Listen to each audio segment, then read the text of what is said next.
Hello, everyone. It's George from Ireland. Welcome back to my channel.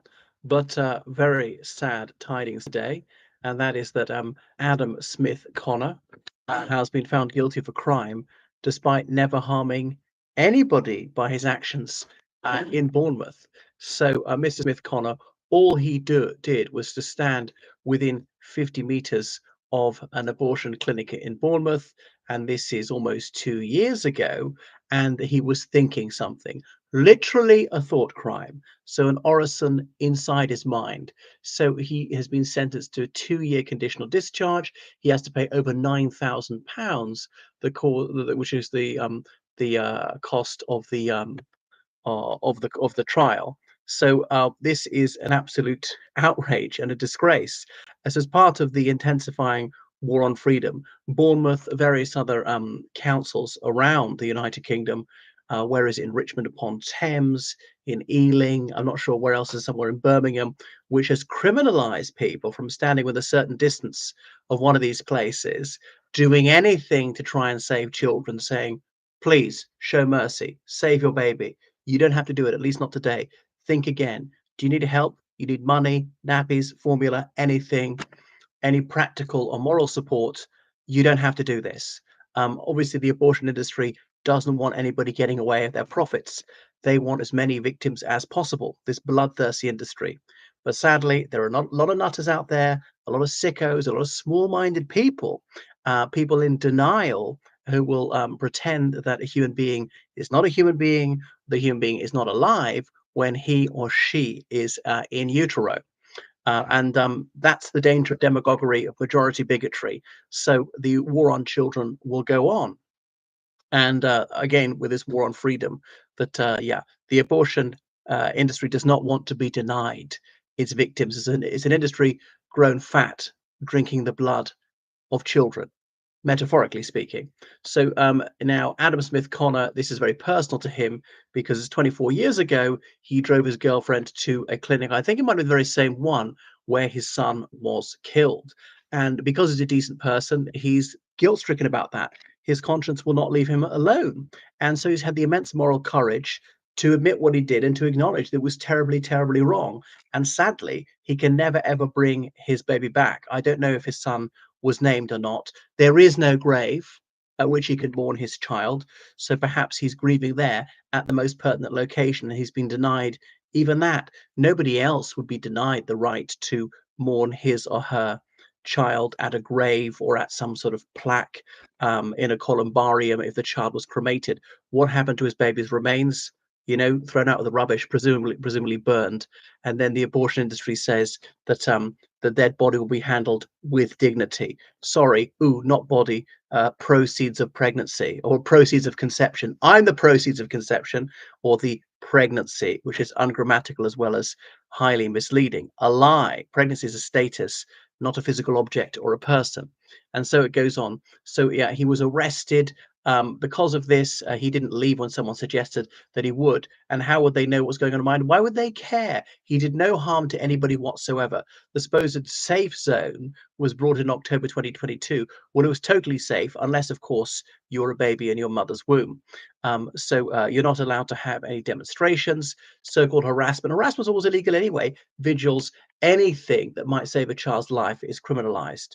Um, Anyway, so yeah, the community officer spoke to him and suggested he depart, but he declined to do so. So unfortunately, the majority of people in the area, they want to take away the liberty for others. But so what? Liberty is all about saying what you want, where you want, including to those who don't want to hear it. Otherwise, opinion can never ever be changed. And so many people find the truth intolerable, and they don't want to hear the rather uncomfortable, unpleasant, inconvenient truth about what's going on in the United Kingdom and indeed all around the globe. So, Adam Smith Connor, he's an army veteran. He served in Afghanistan and so on, put his life on the line. But obviously, this has worn away at him what happened to his child. He's a physiotherapist now, and that he can never ever bring that infant back, not for a single second. But what he can do is he can prevent that same fate befalling other children. He can save other boys and girls, and it's a pity some people are trying to prevent him from doing so. Safe, I mean, what harm has ever become any woman or any man going into one of these places that's done by a pro-lifer? Nothing. They might be in grave dangers, and the doctors and nurses in there, and they might die. There are women who die from legal abortions, not in the United Kingdom, so far as I know. They might be gravely injured, psychological scars. 5% of them regret it. Well, I could get that down to 0% by outlawing it in almost all cases, and so on. I suppose some of them who don't regret it is partly because of the Semmelweis reflex, because people just don't have the valor to face up to what they've done, and that they're in denial. These mealy-mouthed phrases are used, these euphemisms, to try and mask the horror of this ultimate act of pitiless barbarism that's visited upon defenseless children, of the cruelty, of the sadism, of the ultra violence against girls and boys just because they're small, just because they're defenseless, just because they can't run away, and the Orwellian misuse of language to disguise what's actually going on. So it's a very, very dark day for the United Kingdom, for the world.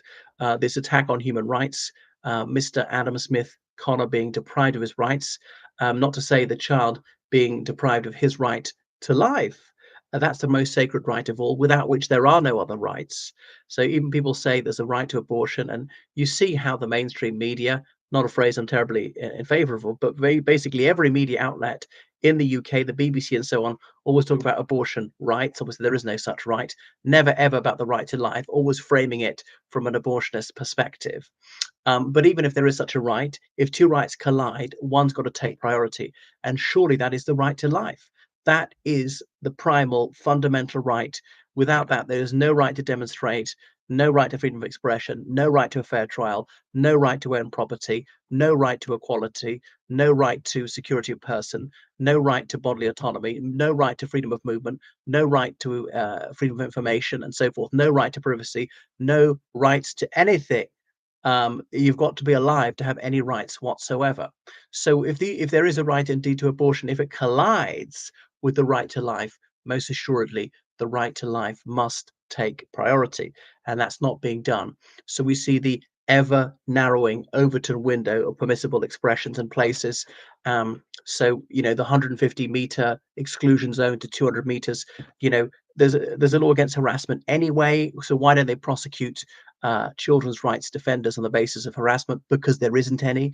There's a law against intimidation anyway. So if there were intimidation by children's defenders, then why do the police and the Crown Prosecution Service not prosecute them on the ground of intimidation? Because there is no intimidation. It's a lie. There was no need for this law whatsoever. It's to criminalize peaceful protest at the pertinent location.